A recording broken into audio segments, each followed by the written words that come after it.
5वें अध्याय में संन्यास योग का वर्णन है।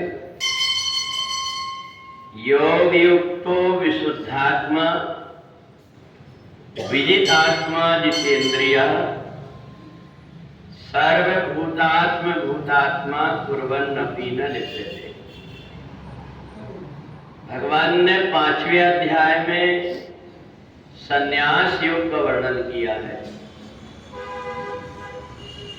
संसारी व्यक्ति संसार में आसक्त रहता है और जो सन्यासी होता है वो परमात्मा में रात दिन लगा रहता है।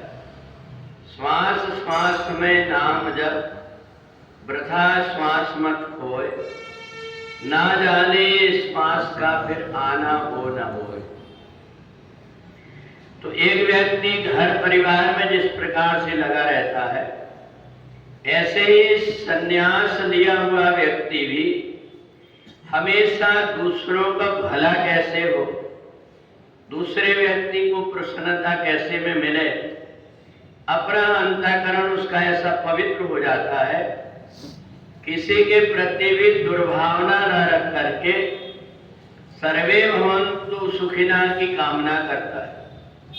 संसार के जितने व्यक्ति हैं उन्हें सबको अपना अपना स्वार्थ दिखाई देता है, पर एक सन्यासी ही है जो संसार के कल्याण के विषय में सोचता है। वृक्ष नहीं फल खात है, नदी पिए नहीं नीर, परहित के ही कारण संतन धरे शरीर। भगवान ने ऊंचे प्रकार के त्याग का और संन्यास का वर्णन किया है।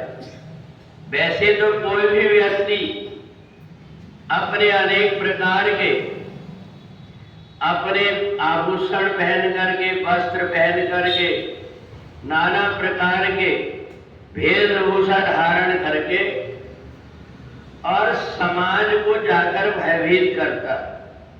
आजकल सन्यासी व्यक्ति से देख करके बहुत से लोग डरने लगते, उनको ऐसा लगता है कि कोई मुसीबत आ गई। इस प्रकार से अनेक प्रकार के भेष धारण करके और व्यक्ति दूसरों को सताता है, परेशान करता है, जबकि सन्यासी व्यक्ति स्वतः कष्ट उठा करके दूसरों को खुशियां देता है। और इसलिए हमारे संतों ने, ऋषियों ने समाज को प्रसाद बांटा है। अपने द्वारा जो साधना किया, तपस्या किया, उसका फल उन गृहस्थ लोगों को दिया जो संसार की मोह माया में फंसे हुए। और इसलिए सन्यासी को परमात्मा के स्वरूप माना जाता है। परंतु हमें ये ध्यान रखना पड़ता है कि हम आंख बंद करके कुछ अंधश्रद्धा में तो नहीं भटक रहे, क्योंकि रावण और काल नेमी जैसे भी बहुत से व्यक्ति होते हैं जो केवल भेष धारण करके समाज को ठगते रहते हैं। और इसलिए इस बात का अपने को ध्यान रखना पड़ता है कि हमारी श्रद्धा तो हो पर अंधी श्रद्धा ना हो, जिसके कारण हम परेशानी में पड़ जाएं। बहुत से व्यक्ति अपने जीवन तक उतार करके और ऐसे लोगों के चक्कर में दे देते हैं। अगर जरा से उनसे बात किए तो उन्होंने इतनी बड़ी बड़ी डिमांड रख दिया कि आदमी परेशान होते रहता, उनके पास जाने से डरता है। और इसलिए भगवान ने शुद्ध संन्यास की परिभाषा बताया कि जिसका हृदय गंगा जल जैसे निर्मला हो गया हो, जो अपने स्वार्थ की कोई भी बात ना करके हमेशा परमार्थ की बात करता है और सपने में भी अपने द्वारा किसी व्यक्ति को कोई कष्ट ना हो, इस बात का ध्यान रख करके कर्म करता है, तो परमात्मा के सदृश वो व्यक्ति हो जाता है। संसार में वो चलती फिरती तीर्थ के समान है। और इसलिए भगवान ने संन्यास का वर्णन 5वें अध्याय में किया। इधर जगदम्बा के चरित्र को बताते हुए मार्कंडेय ऋषि, सुरत नाम के राजा और समाधि नाम के वैश्य से कहते हैं, संसार का हर व्यक्ति मोह और आसक्ति में पड़ा हुआ है। इसलिए नवरात्रि में जो भगवती आदिशक्ति जगदम्बा की आराधना करता है वह मोह माया से छूट करके सब प्रकार के सुख भोग करके अंत में वैकुंठ को प्राप्त करता है। तो इसलिए जितने भी देवता हैं वो सब देवता आदिशक्ति भगवती जगदम्बा की आराधना करते हैं।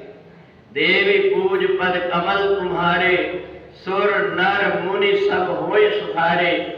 अगर सबको सुख देने वाली अगर कोई है तो संसार में वो आदिशक्ति भगवती जगदम्बा है। जो भी व्यक्ति उन भगवती जगदम्बा की आराधना करता है, जरूरी नहीं है कि उसको मंत्र आना चाहिए। वो केवल माँ के दरबार में बैठ करके माँ की मूर्ति को देख करके और भगवती जगदम्बा से अपने मन के भाव से जो कुछ भी प्रार्थना करता है, जैसे छोटा सा बालक बोलना नहीं जानता परंतु माँ उसके चेहरे को देख करके समझ जाती है कि ये क्या कह रहा है, उसी प्रकार से हमें कुछ भी ना आता हो परंतु यदि आदिशक्ति भगवती जगदम्बा की हम आराधना करते हैं, उनका दर्शन कर लेते हैं, जय माता जी इतना ही बोल लेते हैं तो भी भगवती जगदम्बा की कृपा हो जाती है। बोलिए जगदम्बा मैया की।